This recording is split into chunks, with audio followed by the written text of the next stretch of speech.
تو خواجہ ہند کو حضور کی سیرت میں بے شک سبحان اللہ سبحان اللہ ہوتا ہے نا ایسا مطالعہ نہیں کرتے نہیں کرنا ہے تو مطالعے کے لیے خواجہ ہند حضور کی سیرت ہے سبحان اللہ مطالعے کے لیے بابا فرید الدین نے کشتواڑی رحمت اللہ علیہ ان کی سیرت حضور ان کی ذات ہی تو نبی کی سیرت ہے یہ اس بات کی آج بھی نشانی ہے جب آپ خواجہ ہند کے دربار میں جاؤ گے وہاں صرف مسلمان نہیں جاتے سبحان اللہ وہاں انسانیت آج بھی نظر آ رہی ہے بے شک اب وہ الگ بات ہے وہ جو وہاں گدی نشین بنے ہوئے جنہوں نے بدنام کیا ہے بے شک، بے شک۔ ہمارا مسلک ہمیں ان سے کیا لینا دینا ہمیں تو خواجہ کو دیکھنا ہے میں جب پہلی بار خواجہ اجمیر کی ادھر گیا اجمیر شریف تو مجھے بڑا دل دکھی ہو گیا میں نے کہا ادھر آنا نہیں چاہیے ادھر آنا ہی نہیں چاہیے لیکن پھر سوچنے لگا کہ مجھے ان سے کیا لینا دینا ہے یہاں میں تو خواجہ کے لیے آتا ہوں نا اس کی مجھے تو اس کو دیکھنا بے شک کام سے کام حضرت نظام الدین دہلوی رحمت اللہ علیہ جب خواجہ بختیار کاکی رحمت اللہ علیہ دلی میں ان کا بھی مزار شریف ہے جب ان کے مزار پر گئے تو بہت بھیڑ دیکھی بہت زیادہ بھیڑ لگی رہتی وہاں یہ نہیں کون مسلمان کون اسلام آتے ہیں سب لوگ بحثت انسان سب جمع اور جب علیہ السلام کر کے چلے گئے تو سوچنے لگے راستے میں کہ اتنے سارے لوگ یہاں جمع تو کیا سب لوگوں کو کا پتہ چلتا خواجہ بختیار کاکی کو کون آیا کون گیا کیا ہے کیا نہیں کیا پتہ چلتا ہوگا تو یہی سوچتے سوچتے واپس چلا خواجہ نظام الدین دہلوی رحمۃ اللہ ابھی نوجوان تھے پڑھ رہے تھے تو جب سو گئے لیٹ گئے شام عشاء کے بعد تو ایک بڑے نورانی چہرے کو دیکھا بزرگ کو خواب میں دیکھا کھڑے ہو گئے عرض کرنے لگے حضور کون ہو کیا میں بختیار کاکی ہوں اللہ سبحان اللہ حضرت خواجہ بختیار کاکی میرے خواب میں کیا حکم ہے کہا کچھ نہیں بس یہ تمہیں خیال ہوا تھا نا میرے مزار پر آ کر کے اتنے لوگ آتے ہیں کیا صاحب مزار کو پتہ بھی چلتا ہوگا کہ کون آیا کون نہیں گیا اسی لیے میں آپ کے خواب میں آیا سن نظام الدین تو گھر سے جب ارادہ ہی کرتا ہے میں فلانی جگہ جاؤں گا تو شاید صرف جسم کے ساتھ آتا ہے میں روح اور جسم کے ساتھ متوجہ ہو جاتا ہوں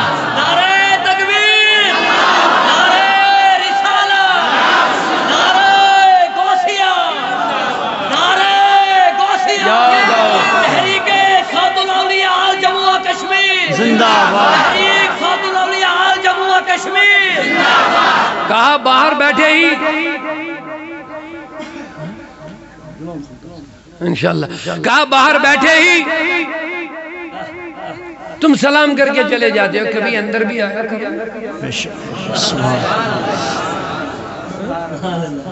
ماشاءاللہ ہم تو قادری ہے ہی اللہ یہ قادری سلسلہ سلامت رکھے اور ہم جو کشمیر کے لوگ ہیں خاص کر آپ کو شاید نالج ہوگی وہاں ہم بانی مسلمانی حضرت امیر کبیر میر صلی حمدانی کو مانتے ہیں کشمیر میں جو اسلام کی اشاعت تبلیغ اور اس کا کام جتنا ہوا وہ سارا کریڈٹ حضرت شیخ محمود حضرت امیر کبیر میر صلی حمدانی انہوں نے پوری دنیا میں جو سیر کیا تاریخ میں آتا ہے پوری دنیا جتنی ہے دنیا کے 3 حصوں کا انہوں نے سفر کیا اللہ سبحان اللہ اور ہمارے کشمیر کو 3 مرتبہ نوازا سبحان اللہ جتنے دورے کشمیر پوری دنیا میں کیے ان میں 3 مرتبہ کہاں آئے کشمیر میں بھی آ گئے الحمدللہ دورے کرنے کے دوران بغداد بھی پہنچے جلدی سے لے لو میں واپس آتا ہوں کہاں پہنچے بغداد شریف جب پہنچے تو غوث پاک کے مزار پہ حاضری ہوئی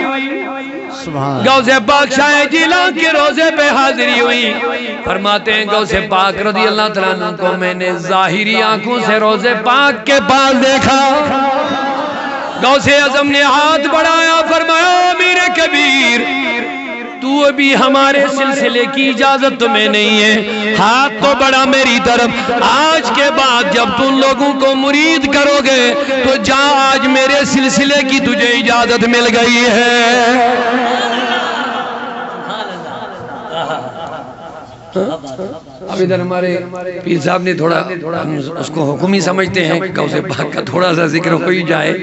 ہمارے نبی تو نبیوں کے سردار, ہمارے ولی غوث اعظم تو ولیوں کے سردار. مظہر جمال مصطفی ایک معتبر کتاب ہے, اس میں ایک واقعہ مختصر میں جلدی سے عرض کروں گا, آپ متوجہ ہیں. فرماتے ہیں غوث اعظم ایک دن بغداد شہر جو تھا, اس بغداد شہر کے باہر نکلے اور شہر بخارا ایک ملک ہے, اس کی طرف چہرے مبارک کر کے اپنی بیوی سے کہا میری وفات کے بعد 150 سال بعد وہاں پہ ایک اللہ کا ولی پیدا ہوگا اور اس کو میرا فیضان ملے گا. سبحان اللہ, سبحان اللہ, اس کو میرا فیض ملے گا. 150 سال گزر گئے غوث اعظم کے وفات کو, بہاؤدین بخارا میں پیدا ہوا. اپنے والد نے ظاہری علوم پڑھائے. اب ظاہری علوم کے ساتھ جب تک روحانی تربیت نہیں ہو تو شاید ظاہری علوم انسان کو کبھی بگاڑ بھی سکتے ہیں. اسی لیے رہبر کی بھی ضرورت ہوتی ہے, مرشد کی ضرورت ہوتی ہے جو اس کو باطنی علوم سکھاتے ہیں. اب کہیں گے ظاہری کیا باطنی ہے؟ ظاہری کے معنی وضو شریعت میں ہے, فرائض 4 ہیں, اتنے سنت ہیں, اتنے واجبات ہیں, اس طرح سے وضو ٹوٹتا ہے, اس طرح سے وضو مکروہ ہوتا ہے, یہ چیزیں مستحبات میں ہیں. اب وضو بنایا, پھر نماز, تکبیر تحریمہ, پھر شرائط نماز, یہ سارا ظاہری شریعت کے علوم ہے. لیکن اہل تصوف میں, عرفان کے راستے میں, معرفت کے راستے میں ایک ظاہری وضو بھی ہے, ایک باطنی وضو بھی ہے. وقت اس حوالے سے زیادہ نہیں لیں گے, لیکن یہ نقطہ لے لو, جس طرح ہم ظاہری طور شریعت کے مسائل جان کر کے وضو, نماز, روزے, زکوٰۃ کو درست کرتے ہیں, اسی طرح روحانیت کے لائن میں باطنی طور بھی وضو ہوتا ہے, دل کا بھی وضو ہوتا ہے. سمجھ گئے نا؟ لیکن یہ فقہ وغیرہ پڑھانے والوں کے پاس نہیں ہوگا, وہاں تو شریعت کے ظاہری مسائل ہوں گے. لیکن اگر آپ کو کبھی باطنی وضو کرنا ہے تو اہل باطن جو ہوتے ہیں, اہل عرفان جو ہوتے ہیں, ان کی مجلسوں میں بیٹھنا پڑے گا, وہی دل کا وضو کر دیتے ہیں. سمجھے آپ؟ جی. لہذا صحبت صالح ترا صالح کو نیکوں کی صحبت تمہیں نیک بنا دے گی اور بدوں کی صحبت تمہیں بد بنائے. اس لیے کوشش کیا کرو, اگر گناہوں سے بچنا ہے تو نیکوں اور اچھے لوگوں کی صحبت میں بیٹھا کرو, انشاءاللہ خود بخود ٹھیک ہو جائے گا. اونچی آواز سے کہہ دو انشاءاللہ. اگر ہمیں ارادہ ہے کہ ہمیں گناہ سے بچنا ہے تو بری صحبتوں کو ہمیں ترک کر کے ہی ہمیں پتا چلے گا کہ باطنی طور ہم کہاں پر ہے. تو اپنے والد محترم نے ظاہری علوم پڑھانے کے بعد باطنی علوم پڑھانے کے لیے اب ایک ولی خدا, ایک دوست روحانی بزرگ کے پاس بھیجا. اس نے اس کو باطنی تربیت شروع کرنی تو کہا چلو شروع کرو. اللہ اللہ پیر نے کہا شروع کرو, دیا وظیفہ, پڑھنے لگا, لیکن بے چینی بڑھ گئی, بے قراری بڑھ گئی. کیوں؟ پریشانی بڑھ گئی. کیوں؟ کہتے ہیں میں زبان سے تو اللہ پڑھتا ہوں لیکن میرے دل پہ یہ نقش نہیں ہوتا ہے. پڑھنے اور پڑھنے میں کیا فرق ہے؟ اللہ اللہ تو ہم بھی بہت کرتے ہیں. فرماتے میں بڑا پریشان ہو گیا, میں زبان سے تو یہ اللہ جو میرے رہبر نے مجھے پڑھنے کا وظیفہ دیا, زبان تو ہلاتا ہوں لیکن میرا دل نہیں ہلتا ہے, میرے دل پہ یہ نقش نہیں ہوتا ہے. فرماتے اسی پریشانی کے عالم میں ایک دن خواب دیکھا, خواب میں بزرگ کو دیکھا. بزرگ نے کہا کیا پریشانی ہے؟ کہا حضور کیا پریشانی ہے؟ میرے پر والد محترم نے رہبر کے پاس بھیجا تھا, رہبر نے اللہ پڑھنے کو بولا, زبان سے تو میں بہت پڑھتا ہوں لیکن یہ نقش دل پہ نہیں ہوتا ہے, میرا دل منقشی سے نہیں ہوتا ہے, میں پریشان ہوں. تو فرماتے اس بزرگ نے ہاتھ اٹھایا اور میرے سینے پہ زور سے مارا, قل اللہ, کہہ دو اللہ. سبحان اللہ. بہاؤدین رحمت اللہ فرماتے ہیں جب اس کے ہاتھ میرے سینے پہ لگ گیا, اسی کے ساتھ میرے رونگٹے کھڑے ہو گئے, پسینہ پھوٹ نکل آئے, تو میں نے اللہ پڑھا, لیکن اللہ پڑھتے ہی میری نظر میرے دل پر پڑ گئی, اندر اللہ لکھا گیا. اندر دل پہ اللہ نقش ہو گیا، اللہ میں تو بڑا خوش ہو گیا۔ میں نے کہا بزرگ یہ بھی تو بتا ہے کون، یہ بھی تو بتا ہے کون؟ فرمایا میں عبد القادر جیلانی ہوں۔ 150 سال کے بعد خواب میں آ گئے وہ بات جو غوث پاک نے 100-150 سال پہلے بتائی، وہ آج پوری ہو گئی۔ فرماتے پھر جب میں نے دیکھا تو میرے دل پہ اللہ نقش ہو گیا ہے، اسی دن سے لے کے پھر اس کا نام بہاؤدین نقش بند ہو گیا۔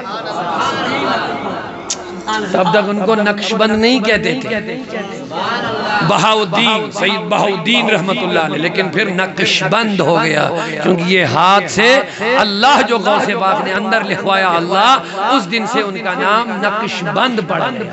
سبحان اللہ۔ اور جو اس سلسلے سے وابستہ ہوتے ہیں ان کو نقش بندی بولتے ہیں۔ بے شک۔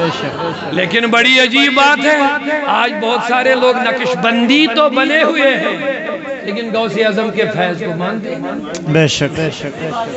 اب جواب دے دو نا مجھے، بہت سارے لوگ اپنے آپ کو نقش بندی تو کہتے ہیں، ہم نقش بندی سلسلے سے ہیں۔ یہ کیا سی معاملہ ہے؟ نقش بندی تو ہے لیکن غوث اعظم کا فیض نہیں مانتے، شین اللہ نہیں مانتے، غوث اعظم کا فیضان جاری ہے یہ بھی نہیں مانتے ہیں۔ میں نے کہا یہ کون سا نقش بندی؟ جس کی طرف تمہاری نسبت ہے ان کو تو غوث اعظم کا فیض 150 سال بعد ملا ہے۔ سبحان اللہ، سبحان اللہ۔